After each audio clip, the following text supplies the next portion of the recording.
Bienvenue à Aswan, dans le sud de l'Égypte. Réputée pour sa beauté naturelle et son riche patrimoine historique, je m'intéresse à Aswan particulièrement car c'est une porte d'entrée sur la culture nubienne. La Nubie est une terre au carrefour des civilisations, un témoignage vivant des richesses culturelles et historiques de l'Afrique. Située entre le Nil et le désert, cette région fascinante, qui s'étend du sud de l'Égypte au nord du Soudan, possède une histoire riche et complexe sur des millénaires. Elle mériterait un reportage approfondi, mais je vais vous parler en particulier de la Nubie dans la région d'Aswan. I like it. First is quiet and relaxing, and we are here very safely. Life. We are all know each other, and we are all take care for each other also. I have my guest house here. I don't have a door. He's open from everywhere, you know. But I am not afraid about anything, because I know my places. I know my island. I know everyone here. And I know we don't have any problems. La construction du barrage d'Aswan, achevé en 1970, a eu des conséquences majeures pour la Nubie et ses populations. Ça a entraîné la création du lac Nasser, qui a inondé des terres agricoles, des villages et des sites archéologiques, forçant environ 100 000 Nubiens à se déplacer. Ce déplacement a affecté leur identité culturelle et leurs moyens de subsistance, entraînant la perte de terres ancestrales. It makes us very sad, very angry about that. The life, it was very nice. When they left, it's everything come very bad for them. Je viens de m'arrêter dans un petit village et je me suis fait inviter par Abdallah qui est là. Come here. So you have to introduce yourself. Yeah. Who are you? My name is Abdullah. I'm Nubian. We've been here a lot of years because my grandfather he always born here. Yeah. So you have to explain a little bit about the Nubian food. Here in Nubian, we mix. If you know the molokhia is like boiling green leaves. Okay, it's a plant. Okay, we boiling it with a soup. Okay, we make some spices inside, like Nubian spices. Alors c'est pas juste un repas, c'est un festin qu'ils m'ont fait, c'est-à-dire que je pense qu'ils ont... Tout ça c'est pour moi. Et je l'ai regardé, je lui ai dit non mais tu manges avec moi. Et je pense qu'ils ont peur que je ne mange pas en Égypte parce que c'est toujours des grosses quantités et en plus ils voulaient que je goûte un peu tous les plats différents pour que je puisse tester, donc c'est vraiment trop mignon. So it's Nubian style? Yeah, Nubian style With all the colors? Yes. It's really nice. And these are symbols or it's just decoration? No, this one for the trees, and this one for like the house. This also the flowers.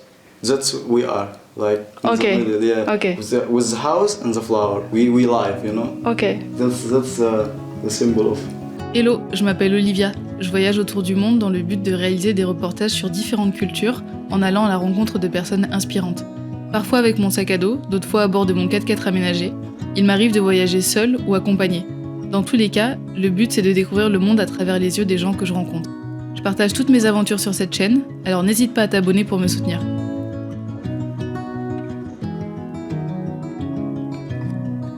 Donc écoutez, je pars aujourd'hui pour remonter en direction de Luxor. Donc je vais pas jusqu'à Luxor parce que c'est un peu long. Mais je vais faire une journée, 10 heures de navigation, plus une nuit sur un bateau. Je n'ai aucune idée de comment ça va être. Je ne connais pas l'équipage, je ne sais pas à quoi ressemble le bateau, je ne sais pas où je vais dormir, je ne sais pas où je vais manger, où je vais... Alors j'imagine que je ne vais pas me doucher, mais j'ai aucune idée d'à quoi va ressembler le bateau. Mais je crois qu'on est parti pour une petite aventure. Depuis que je suis à Aswan, des felouks, j'en ai vu passer sur le Nil. Mais des felouks à peu près aménagés sur lesquels tu peux dormir et manger, j'en avais pas encore vu. Sachant que cette expérience est 100% locale et dernière minute, j'allais pas avoir un confort extrême. Mais c'est pas ce que je cherchais. J'ai finalement rencontré le capitaine du bateau au port. Pour cette belle expérience, je vais être accompagnée par Ahmed, qui m'a aidé à organiser tout ça, mais il ne restera avec nous que quelques heures, Nasser, le capitaine du bateau, et Issed, qui le seconde dans la navigation et pour les repas. Issed met en place l'immense voile de la felouk. On a de la chance, il y a un peu de vent aujourd'hui. Parce que selon les jours, les felouks peuvent être obligés de rester à l'arrêt en attendant quelques brises. Il est temps de quitter Aswan et de s'éloigner des gros bateaux de croisière. But the problem, if the wind stop, they can't move. Yeah. Yes, this is a problem with the fluke. So it's possible then that during the day, at some point, we don't move. Yes. It's possible. Yes, possible, yeah. And like now, we are going like this. Yeah, Is we there go reason? zigzag because always the wind is coming from this side. If you go to like Kubombo or Edfo, you need to do zigzag. But if you're coming from the right way, you go direct. Same this fluka like this. Normal position like this? Yes, it's like this. Okay, you just stay and. position. Wow. Because not hurt your back. Oh, okay. You make everything in your foot here. Ah, waouh. Il y a 3 raisons principales pour lesquelles j'ai voulu faire cette petite croisière en felouk et pas autrement. La première, soyons honnêtes, c'est le budget. Parce que je n'avais pas des centaines d'euros, voire des milliers d'euros à mettre sur une croisière. Parce que quand j'ai regardé le prix pour les croisières, ça a l'air super cool, hein. Franchement, ça a l'air trop bien. Mais ça coûte ultra cher parce que tu as tout le service qui est derrière et tu as des chambres de ouf. Et enfin bref, c'est la folie. Donc si jamais vous avez le budget pour, franchement, faites-le. Mais par contre, ce que je vous conseille vraiment, c'est de le faire, de faire quelques jours, mais que ça soit pas tout votre voyage. Parce qu'il y a tellement d'autres choses à découvrir en Égypte. Et je trouverais ça vraiment dommage de passer à côté et de faire qu'une croisière sur le Nil. Et là, pour une journée entière de navigation et une nuit sur le bateau, avec tous les repas compris, et du coup il y a un capitaine et un cuisinier, je paye 80 euros. La deuxième raison, c'est pour pouvoir faire du slow travel. Clairement, c'est ce que j'aime faire le plus. Et là, en Égypte, c'est ce qui me tenait à cœur de faire, donc de prendre le temps vraiment de découvrir, de ne pas être dans le rush, de ne pas juste enchaîner les destinations. Comme c'est un bateau à voile, on fait avec le vent. Et en fait, ce que Ahmed m'a expliqué, c'est que dans le sens que je prends là, donc c'est-à-dire en descendant le Nil, en fait, le vent, il vient face à nous. Et du coup, en fait, pour avancer, on peut pas avancer tout droit, sinon on n'avancerait pas. Donc on est obligé de faire des zigzags. Donc littéralement, c'est un peu une allégorie de la vie. Plutôt que d'aller tout droit et vite, on fait littéralement ça. On fait un serpent. Et la troisième raison, c'est pour voyager local. Parce que ça m'intéressait pas de prendre les gros bateaux avec les touristes, où c'est tenu par des compagnies ou des grosses agences. Alors peut-être pas toutes, je ne dis pas le contraire, hein. Mais moi je voulais vraiment que mon argent puisse être utilisé pour les Égyptiens directement, qu'il n'y ait pas d'intermédiaire. Et là clairement je sais que mes 80 euros, ils vont aller au capitaine, au cuisinier. Et du coup je suis très contente de pouvoir participer à l'économie locale. Bye bye Olivia. Bye bye Ahmed, Bye, bye. shukran.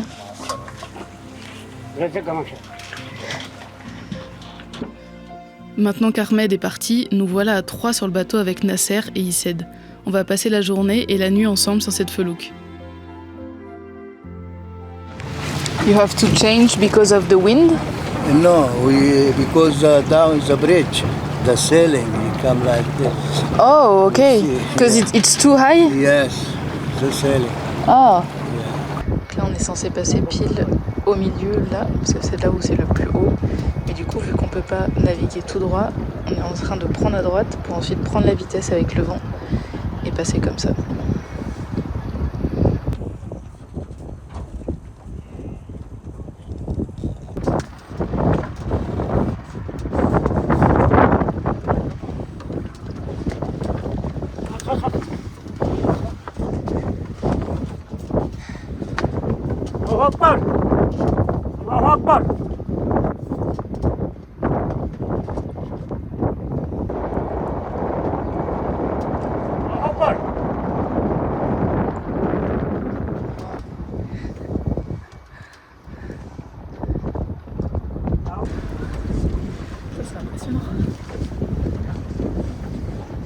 For how long have you been sailing? Me? Yeah, you. More from 25 years. Wow. Yeah, a long time. Yes, I am young. Yeah. So you know the Nile very well. Yes, exactly. First time you been in Egypt? Yes, my first time. Enjoy it there? Oh yeah, I love it so much. Yes, People are so nice. yeah, very friendly. Very friendly. So what are you cooking for lunch? Full. Fula? Yeah, bees. Oh, bees. Yeah. Okay. Calling fulla. Okay, Fula.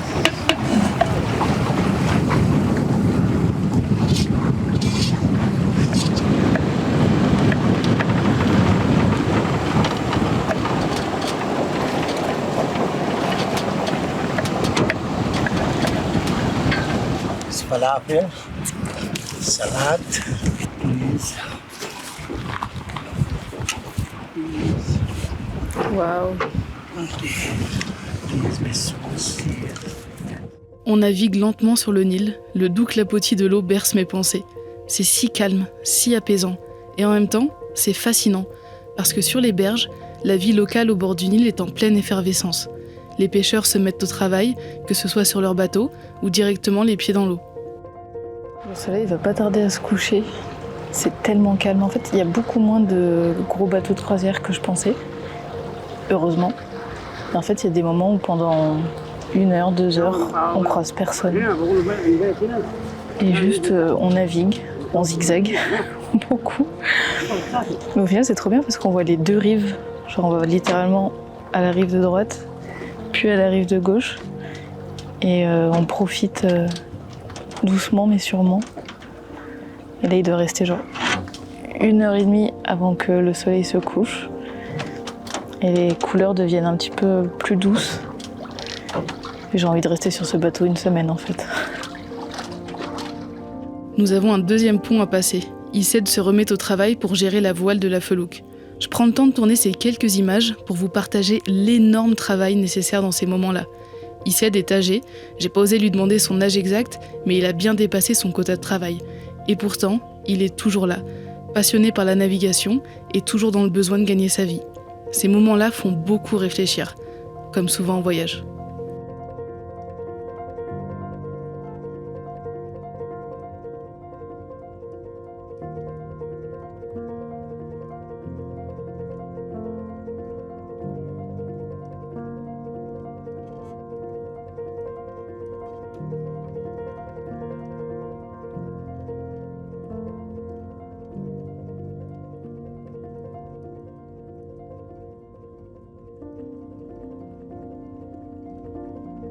Vous savez, dans la liste des moments incroyables de ce voyage, un coucher de soleil sur le Nil en étant sur une felouk, ça en fait clairement partie. C'est tellement beau. Les lumières sont incroyables, il y a les oiseaux qui passent, les minarets des mosquées. Incroyable.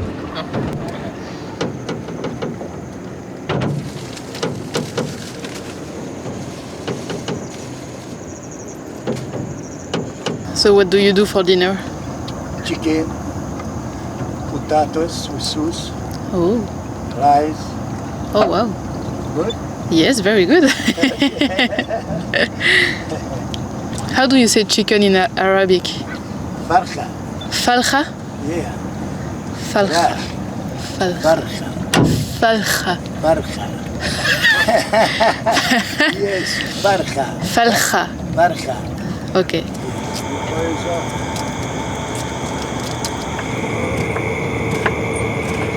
تريح المركب ولا؟ Voilà, il est 19h30, il fait bien nuit et on est censé trouver une plage dans le noir. Quelque part là, il y a une plage où on va se poser. Et en fait, ce qui est trop drôle, c'est que c'est super calme jusqu'à ce qu'il y ait l'appel de la prière. Et là, on entend toutes les mosquées du coin. En vrai, je pensais que ça me ferait flipper d'être sur l'eau de nuit, mais au final, je trouve ça super apaisant. Ça, c'est le temple de Komombo juste là-bas. Donc c'est la ville où je vais débarquer. Ça, c'est un bateau de croisière. Mais là-bas, on voit le temple. Écoutez, on a débarqué sur une plage. Excusez-moi, il y a mon bateau qui passe.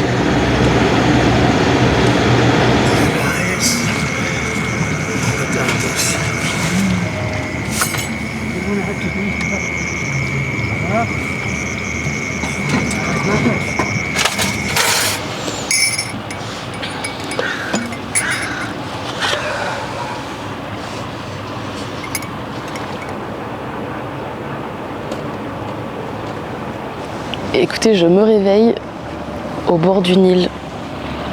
avec un petit café. La nuit a été très bonne. Franchement, j'ai bien dormi. En fait, du coup, j'ai dormi sur les matelas qui sont à l'arrière du bateau. Donc les garçons ont fermé tous les côtés, sauf celui-là pour que j'ai un petit peu d'air et que j'ai la vue le matin. Ils m'avaient dit s'il fait trop froid, on fermera aussi ce côté-là. Mais franchement, avec les couvertures, j'ai trop bien dormi. C'était très calme. Je me suis mis sous les couvertures, comme ça j'étais totalement dans le noir. Et j'ai trop bien dormi. Je vais quand même vous faire un petit boat tour, même s'il va être assez rapide. Ici, il y a tout l'espace pour se poser et pour dormir. Avec du coup les protections qu'on peut mettre ou enlever. En dessous, en fait, c'est qu'il y a des planches de bois et tout sert de rangement. Donc moi, j'ai dormi ici. Là, il y a la petite cuisine qui est installée avec tous les ustensiles. La glacière qui sert de frigo. Et à l'avant, il y a une petite cabine pour le capitaine dans laquelle il peut se mettre. Il y a des matelas et tout. Et la cabine.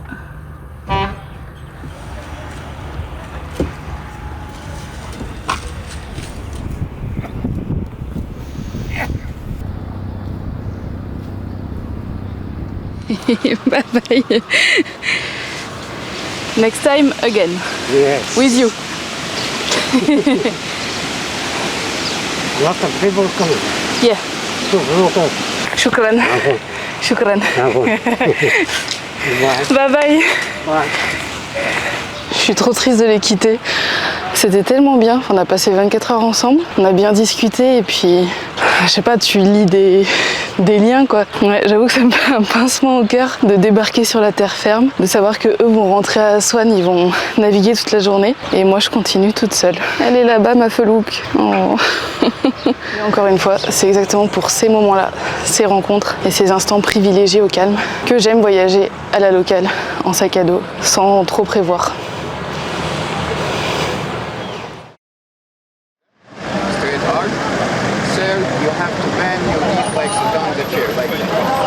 Il est 6h du matin, il fait tout noir, je suis levée depuis 4h30 et je vais faire une activité absolument incroyable que je n'ai jamais fait de toute ma vie. Pour l'instant, vous ne voyez pas ce que c'est parce qu'il fait tout nuit, mais c'est une activité mythique ici et je pense que vous allez très rapidement comprendre ce que ça va être. On attend en fait que le soleil se lève, enfin juste avant que le soleil se lève et ensuite on va s'envoler dans les airs.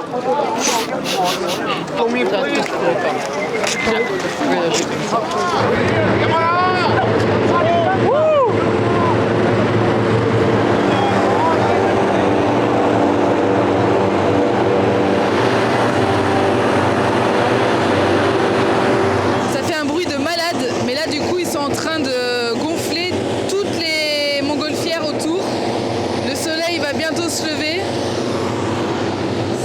Impressionnant.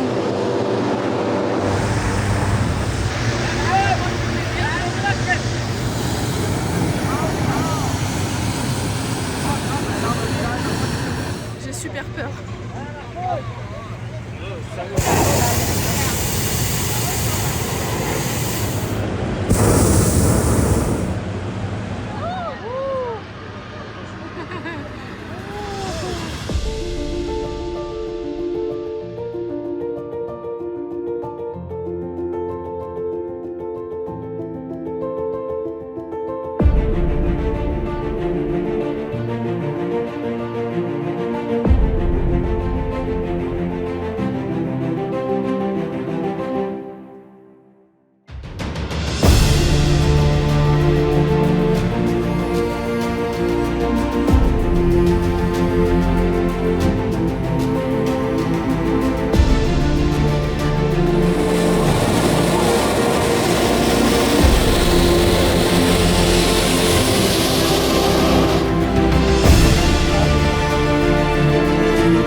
C'est sur ces magnifiques images que je vais terminer cet épisode. En termes de beauté, de paysage, de tout, je crois que c'est l'un de mes épisodes préférés. C'était juste trop beau. Trop beau. de partir d'Aswan avec la felouk, de remonter en felouk, dormir sur l'eau, puis arriver à Luxor où l'ambiance en elle-même est un peu différente. J'aime un peu moins parce que comme il y a beaucoup de touristes, c'est une ambiance particulière. Et par rapport à tout ce que j'ai découvert jusqu'ici en Égypte, c'est pas mon coup de cœur en termes d'atmosphère, même s'il y a des endroits qui sont quand même très cool. Mais par contre, en termes de découverte de temples, de beauté, la vallée des rois, les montgolfières, le temple de Luxor, de Karnak, le Nil qui passe au milieu de la ville, c'est juste incroyable. Trop contente d'avoir vécu ces quelques jours ici. Le voyage touche bientôt à sa fin, hein. Il me reste plus que quelques jours. Incroyable.